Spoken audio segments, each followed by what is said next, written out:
Top 5 shaders from Minecraft Bedrock 2022. We have the TDR shader right over here. What's really unique about this shader is that it comes with a full-on player shadow. It even does move when you move your player character as well. For starters, we have nice and realistic looking water over here. And if we go underwater, here's how things do look like. We have this beautiful light pattern over here, and we can definitely see a distortion effect. We can literally see light coming through the ocean surface to the ocean floor. This shader even does come with full-on reflections over here. Not to mention, this shader has brighter lighting and darker defined shadows. Here's how the sunset does look like. It looks absolutely beautiful, and also we get this really cool sun ray effect over here. It definitely does make this shader feel way more realistic. Next up, we have the YSSBE shader. The YSSBE shader is well known for having this really cool chunk loading animation. It is incredibly smooth, and I know you guys will absolutely love it. But I love the brighter lighting and darker defined shadow. We have one of the most reflective waters ever. We can literally see the clouds on the water over there. And the water also has this really cool animation, which I absolutely love. We get this astonishing looking distortion effect, and also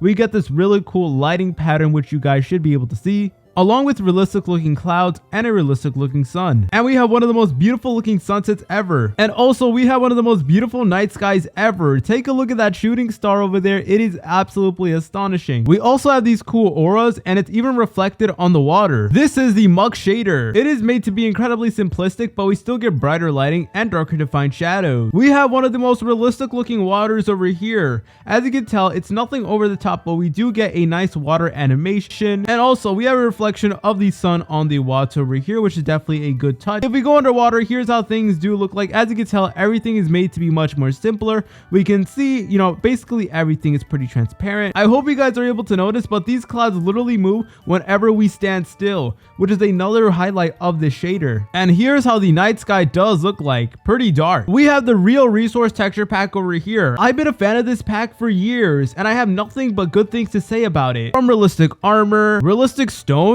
ores, everything. Here's how the chest, crafting table, and anvil do look like, along with the lava and water over here. I love how realistic the wood does look like. That is definitely another highlight of this pack, and definitely one of my favorite things, the ores. The ores are all made to be incredibly realistic, and they're inspired after a Java Edition texture pack. Especially the diamond and emerald blocks, they look fantastic. The nature section also does look pretty realistic. Any block you could think of, this pack probably makes it way more realistic, and I absolutely love that. Even for the nether dimension, things are looking way more realistic. This pack just keeps on getting better and better the more updates it has. On the number 1 spot, we had the Experimental's RTX concept. This pack makes mobile into RTX. It looks absolutely astonishing. We have 2 blocks over here, each of which are emitting light. We can see the blue light being reflected on the middle white block, and the same thing with the red block. It is being reflected on the middle block. I also really love how smooth this lighting is, and also behind this we have this cool looking wall over here that shows both the red and the blue lighting over here, which is definitely a major highlight of this shader. But unfortunately, this is only a static shader, which means that the RTX will not have its effect whenever we do move out. So it only does work when we are in this one block over here, which is a little bit unfortunate, but we still do get realistic looking shaders. So you guys can add some more blocks in order to see more of the RTX effect. But I think it's pretty cool how we basically have like a short little adaptation of RTX. See you later, French fries.